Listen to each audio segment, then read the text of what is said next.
So I heard that this year is the last year that they're going to print the penny. And then just, like, have no more pennies, or just, like, have circulation of pennies that are already in existence? I'm assuming they'll let, like, pennies that are out and about do their thing. Mm-hmm. But the idea is eventually to phase it out. Do people still have, like, $2 coins? Have you, like, seen that recently? Like, I feel like I haven't seen that in a long time. Or, like, the $50. Remember the $50? And it looks like, is it Jefferson on the front? And it's big. Wait, a $50 is 50 cents. Yeah. That doesn't exist. That never existed? Quarter is 25. No, You're right. I was thinking a quarter is 50 cents, but that's not. That's 2 quarters. That is correct. Yeah. This one coin was like 2 quarters combined. Yeah, that's what I thought it was called, a $50. No, I think you're right. I think it was a $50. And then there was like this. Now I'm just thinking about all these coins. Remember the Sacagawea one, the $1 gold coin? I gotta tell you, the worst part of Europe is using euros, like coins. Using coins. Yeah, like I hated that so much. Like you just have like like you feel like you're in the medieval times with your pouch of coins. I was literally gonna say that, and it's like jingling around, it's like jingling. Yeah. See, but this is my thing now. Like I've been trying to get rid of pennies. But now that I'm hearing that they're going to not be printed anymore, I sort of am like, damn, should I save them? Nah, you don't need it. No, you don't need it. Get rid of the pennies? Yeah. All right. So do you support the getting rid of the pennies? Yeah.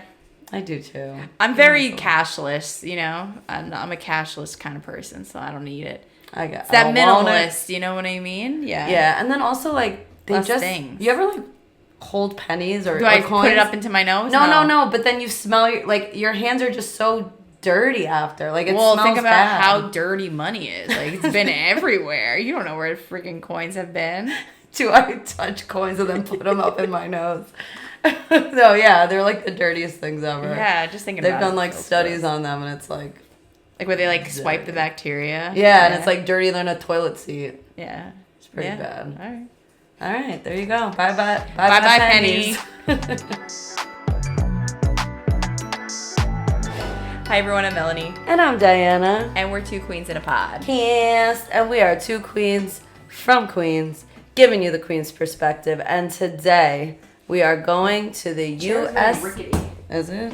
Yeah. Okay. Is the mic picking up the ricketyness? I don't know, but it's me picking it up in my ear and it's annoying me. It was like messing you hear me it? up. It's like I don't hear. I gotta like now tighten these. it. No, I gotta like tighten these chairs. You know, like look at that. See that?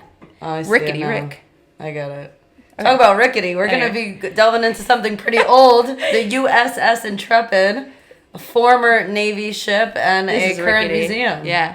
Do you want to give us the summary, the intro? Yes. So the U.S. Intrepid, this is the museum. It has like a full name. What's the full name? It's like Space, Air, Sea, Water, like museum.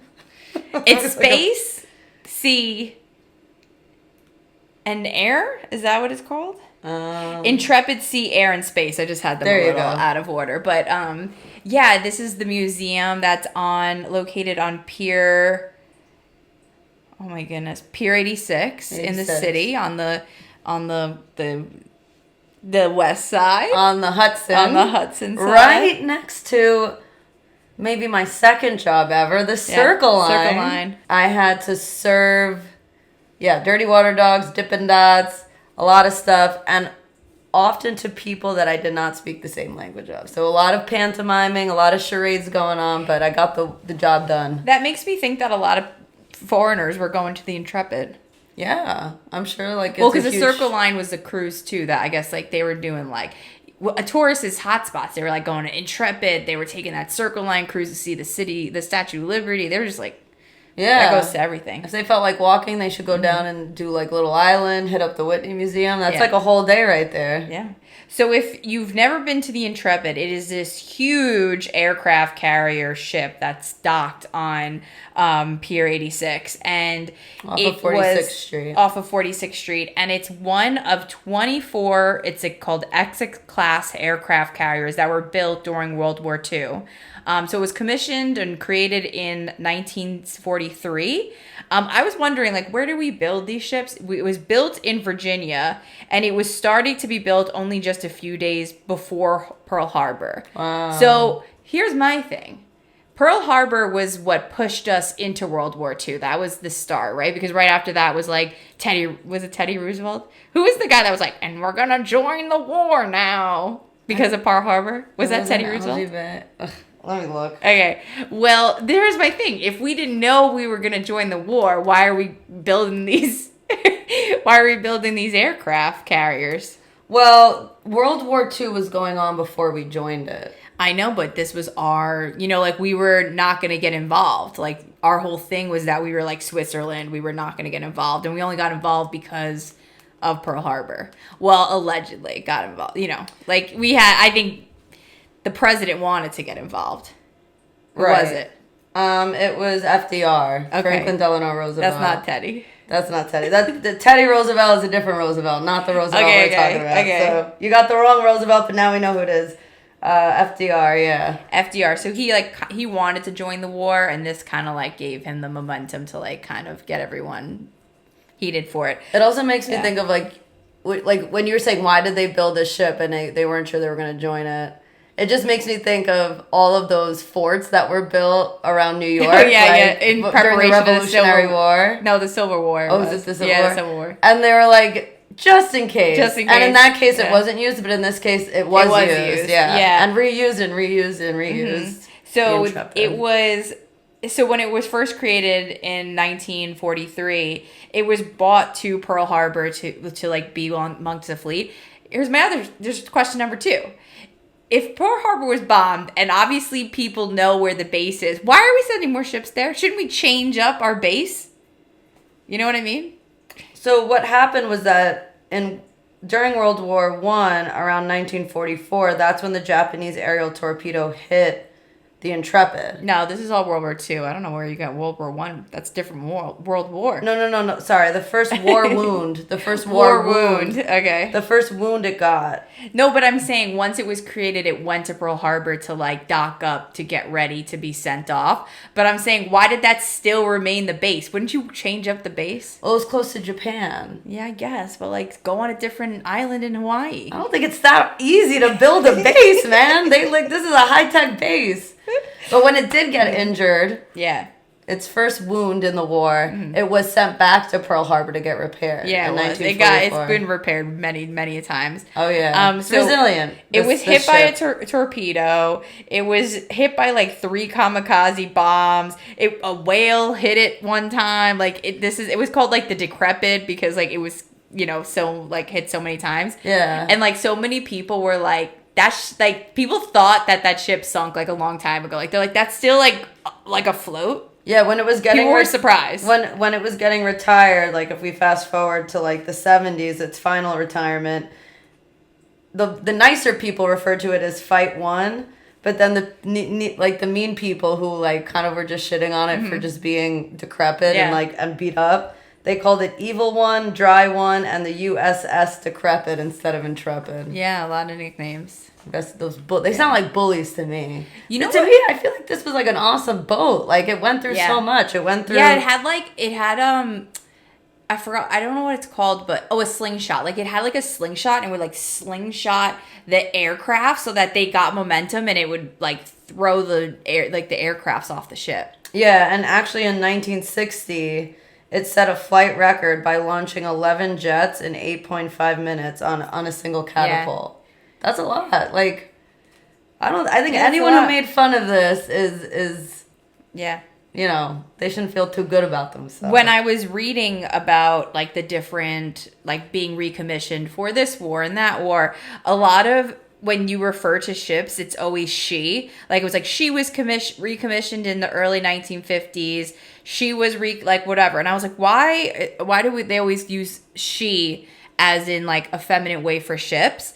And I think this is a really interesting that this tradition is rooted in an ancient maritime practice and belief where ships were seen as nurturing and protective, like a mother, and were sometimes even named after certain women because of their nurturing and protectiveness.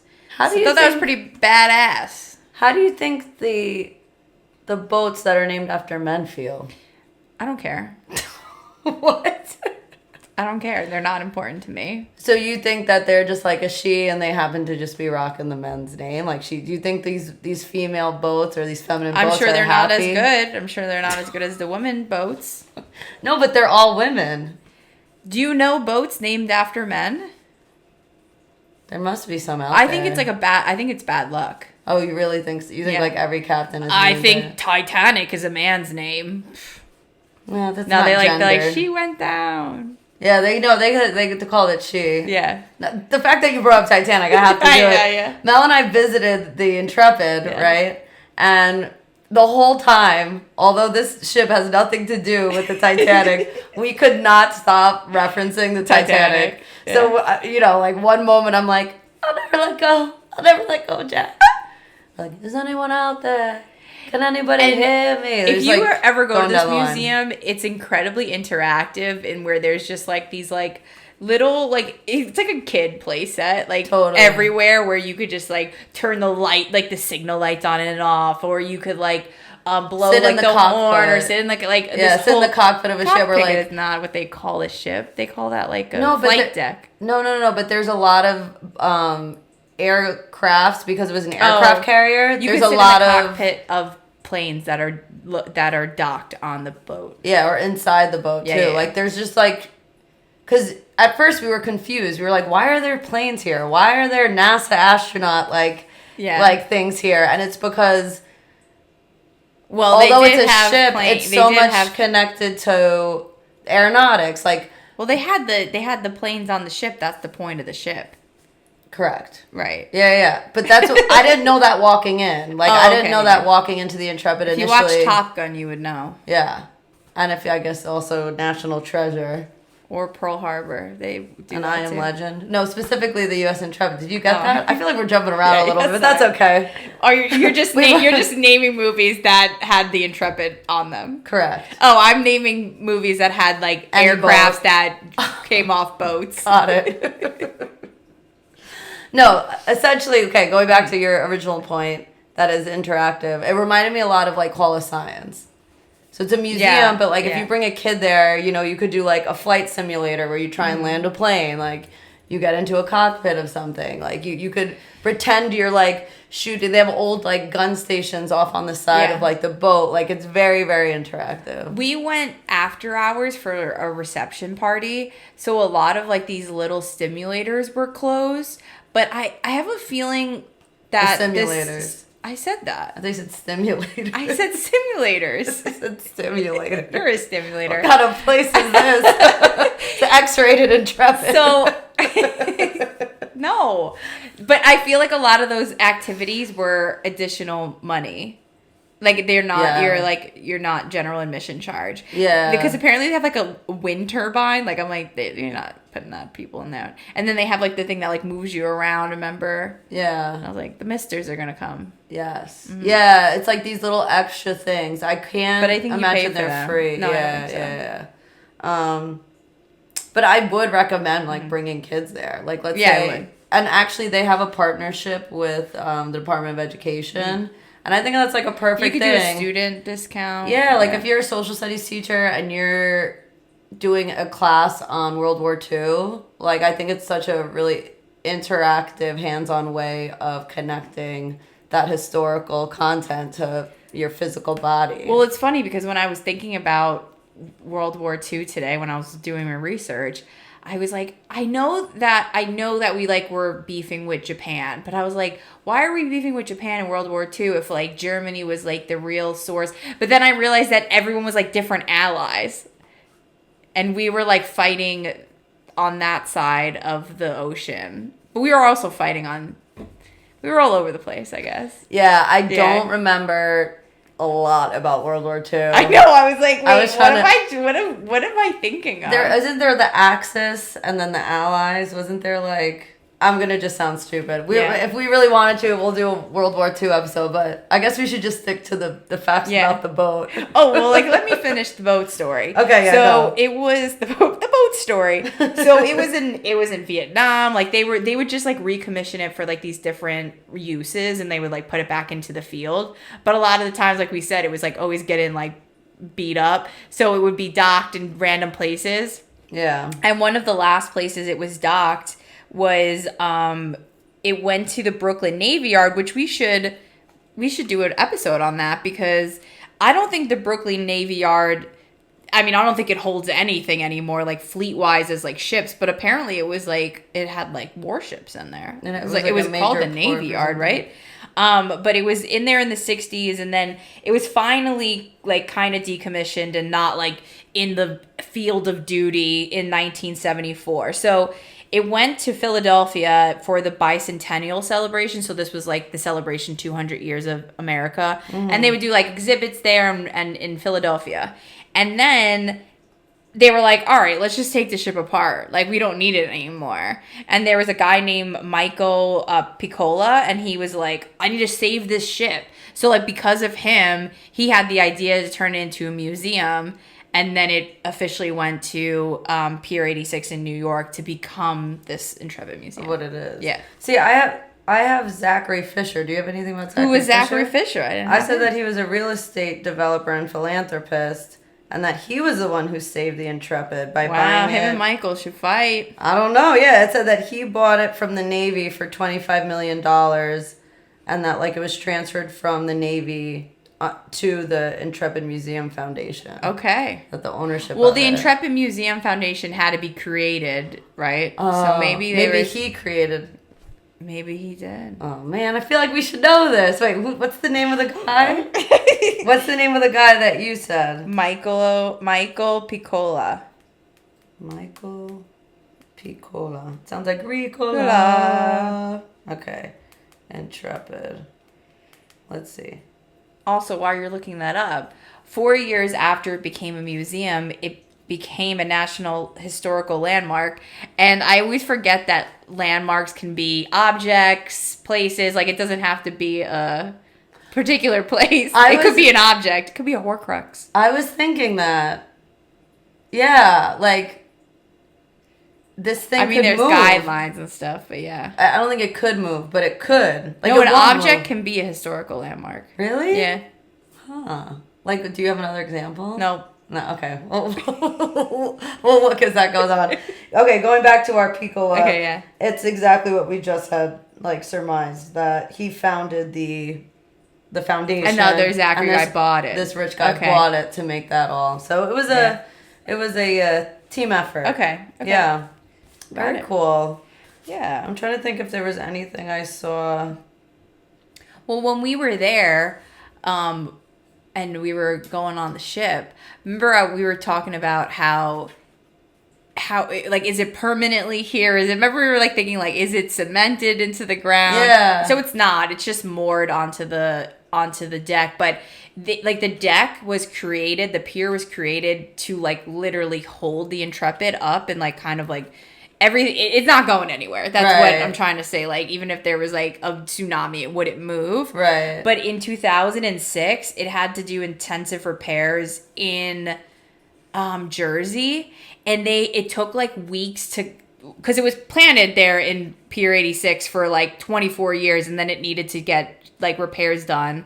So they like had to move it, and it was like, it cost like $3 million just to move it from the port. Where it needed to go. Like, tug it and away. What year was that? That was 2006. Okay, that makes sense. Because remember I was telling you on the way to the Intrepid, I was like, yeah, I feel like this is a new museum because my dad was telling me that the Intrepid's coming. And so I remember now that's probably what happened. So it was gone for 2 years, 2006, 2008, and then came back in 2008. Yeah. Very cool. Wow. Yeah. Mm-hmm. She went on a little journey, came back. Yeah. Very cool. And it has a lot to do, and the reason that it's space is because it picked up the Gemini and what was the other one? Was the two like NASA ships that came? The NASA. The Gemini and the Mercury. So like they came from space and they fell in the water, and then the Intrepid picked them up. That's a big boat to be picking up a little astronaut. Why'd they need that big ass boat for? That seems really weird. Oh, no. Okay, this is what it was. In 1962, astronaut Scott Carpenter was rescued by a helicopter launched from the Intrepid. Okay, no, this is what happened. So the helicopter was on Intrepid. The helicopter was on the boat, and it got off the boat, picked up the space shuttle, not the space shuttle, but the dude. The capsule. He didn't just fall out of the sky. The capsule. And it brought it to the ship. That's what happened. Okay, so I guess they needed that big ship for the landing. Right, exactly. All right. Yeah, that checks out. It wasn't like they like threw a little like life thing and like pulled him up from there. Because it is very random in the Intrepid, because you just see like, you'll see like the warships, and then all of a sudden you see like spaceships, and then you see like submarines, and it's like, where's the theme here, you know? Well, that's what, when we first went, like, a lot of theme. We didn't understand the connection, but it's just because this boat did so much. Right, that's you know what I mean? Mm-hmm. Yeah. And like, it was interesting too, on that same note, you know, it served World War II, Vietnam, recovered NASA astronauts, and it also served in the Cold War, which I thought was really weird because, like, to my recollection, the Cold War wasn't an actual war that was fought. It was just a period of tension between the United States and the Soviet Union. Well, it had, like, nuclear weapons on it, or, like, a nuclear weapon, like, on the Intrepid. Like, it held it, yeah. Oh, I didn't know that. Yeah. So then there was, like, this whole thing about how technology has advanced so far through the history of the Intrepid, where it was just like this fighter pilot boat, and it had like these gunmen on it to like actual like masses of destruction, like holding missiles and like. So yeah, is that true? So it first was just a fighter ship, is that right? And then it had an aircraft fighter ship, like it held the aircrafts that would. Like, because I have in 54, so it was first created in 1941, and then I had it was converted to an attack aircraft carrier in 54. Yeah. So no, it was created for as an aircraft carrier. The same that we're talking about to launch the ships off of. That was why it was created. And then it was created for like the same kind of thing, but like different reasons. Like there was like the anti-submarine, like they commissioned it for an anti-submarine, which basically just means that it was used to counteract like submarine attacks. So it was the same ship. They were just using it for different things. So they were calling it different things. Yeah. Okay, I got you. But really quick, just going back to the Cold War connection, what it did is that it aided in the surveillance of a Soviet task group, and that was like a big connection it had in terms of its like connection with the Cold War. Oh. So it was like a surveillance thing. Like little spies were on that bad boy. Did you also know? Fun fact.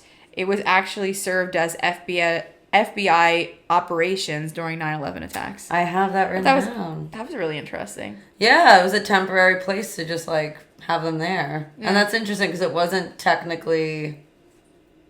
owned by the U.S. Navy at that point. It was owned by the foundation, but they were just like, here you go. Yeah. I wonder why. Yeah, emergency headquarters. I wonder for how long. Yeah. But then, I also have that in 2004, Nicolas Cage spent 5 days filming National Treasure on the flight deck. I don't remember that part of National Treasure. We have to rewatch it. Yeah, I don't remember him being on the Intrepid at all.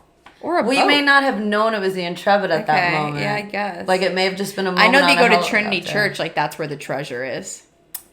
In downtown, right? Yeah. Yeah. I'd have to rewatch that movie. I remember loving that movie when I watched it. No, it's so good. It holds up. Yeah. It holds up. It's really good. And I think I actually showed it. It's a little violent. There's some gun action in there. But I showed it to students and they liked it. And it's like, all right, cool. Like, let's make history fun. I also always found, like, kid movies where there's, like, a treasure involved or adventure. How many times, like, the villain like almost kills people, and not by like guns, by just like closing this ancient door and they'll suffocate forever. Like, you know, when you're a kid, you're like, oh no, they're trapped, but it's like, no, like he left them to die. Right. Like, that's messed up. I mean, people do that in real life. They lock people in closets. I feel like you like reverted to like child like Melanie. Like, people do things like that. And I was like, yeah, they do. Yeah.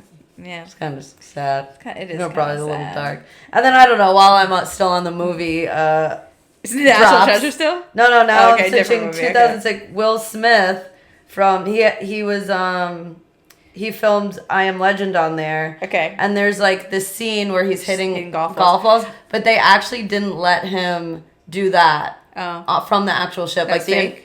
Yeah, the Intrepid was like, no, you're not gonna like launch. So golf balls was off he here. like doing it and then it was like CGI'd him? Exactly. Okay. Yeah. But I just watched that moments. movie. Oh really? I've seen in a it while. before. I haven't seen it in a while, and I Yeah. saw it and I was like, oh man, I gotta watch it, and it was so good. Yeah, that's a good one. Yeah, so that I remember that part. That scenic, yeah, Yeah. but he wasn't actually hitting it off of there, but there was some filming of some type on there. When we went, we went for like this event that I was like being a part of or invited to, and we were like in the part where you like go to the first floor and everything's indoors. And I was like to Diana, I'm like, oh, this is like not that impressive. Like I'm like, where's like the wow factor? Right. And it was because we didn't go to the hangar yet, where like all the cool like aircraft carriers are. Yeah, that's definitely so then like the main space to be. hangar like at the top, like where like you're in the open air space is like really cool. Yeah, it's so nice. And then we were just like walking around to like where the gun ships were, and I'm like, On the people side. were like here like 100 years Yeah, ago, like right. and they were like shooting from these guns. They're like, get to your post. Yeah. Like, and I think what's really fun about the Intrepid is like there's the obvious major areas that are exhibits and that are showcasing things, but then there's these little side alcoves and these little like staircases exploring yourself. that can bring you to these places that don't feel as curated but are just like what they were, like experience what this ship was. Yeah. You know? Yeah, they have a lot of cool stuff there. They have like the NASA Space Shuttle and Enterprise that never went to space, but it was like used in like trials and training. Like they had that like hanging from the sky. Remember we saw it? And I was like, is that real? Yeah, that is real. It is. That's a real one. Yeah. And the then Enterprise, right? Yeah, and then there's like a British Airways plane. Off and the dock, the on one the girl was dock. like, that's supersonic, and I was like, what does supersonic mean? I did look it up. Supersonic is a measure of speed. It is when speed is greater than the speed of sound, which is approximately 768 miles per hour at sea level. Wow. Yeah. And so why is this airplane decommissioned? Supersonic. Do regular planes even go that fast? I feel like they do. Like 68 miles per hour doesn't seem that fast. Yeah, you're right. I mean, it seems fast, but it seems like plane fast. Yeah, maybe it was like the first to go that fast. Yeah, maybe. It's so funny because this woman was making the biggest deal in the universe about that the this plane went supersonic, supersonic. But I bet you every plane goes supersonic. Yeah. That's like a daily occurrence. It's like a minute occurrence. But going and backtracking just a little bit because we did go to sort of an event. Did you know that the Intrepid has hosted around 150 private events a year, from black tie galas to bar mitzvahs to photo shoots, and get this, runway shows. That'd be a really cool runway show. Yeah, on the actual runway on the top deck. On the runway, Right? the hangar. On the hangar, yeah. I could see a really cool, like, cutting edge designer creating some sort of Navy type of line and like having a runway show on there. Okay. I think I could see it. Okay. It's very picturesque. Yeah. But I think that's cool. Like, it's a museum, but then it also has become many things. Well, I don't even think I mentioned this, but alive of like what it was. Yeah. It was always getting repurposed. It was always getting reused. It was always getting vamped up. And like that tradition hasn't ended. It's still being recycled and reused for things you'd even think a Navy ship would have been used for. Like, imagine like some soldier dying on the boat, and then fast forward some runways going on. Like, how do you think he feels? Yeah. Maybe he's like, well, it was apparently there. It's like there's ghost tours that happen there because they said it's haunted. Yeah. So imagine he's like, imagine that was it. It was a runway and the guy's like, just like, why are you doing this? Or like he's like, hey girl, and he like shates. Like he goes down. But interestingly enough, you know that the Japanese refer to it as the ghost ship. Did you hear that? No, why? So it was known as the ghost ship because it survived so many of their torpedo. Oh, and yes. kamikaze Yeah. hits. This is what I said, that people like didn't realize it was still like going on the water. Like people were like, how is that still happening? Right. Like it couldn't die. No, it couldn't die. Like it was immortal.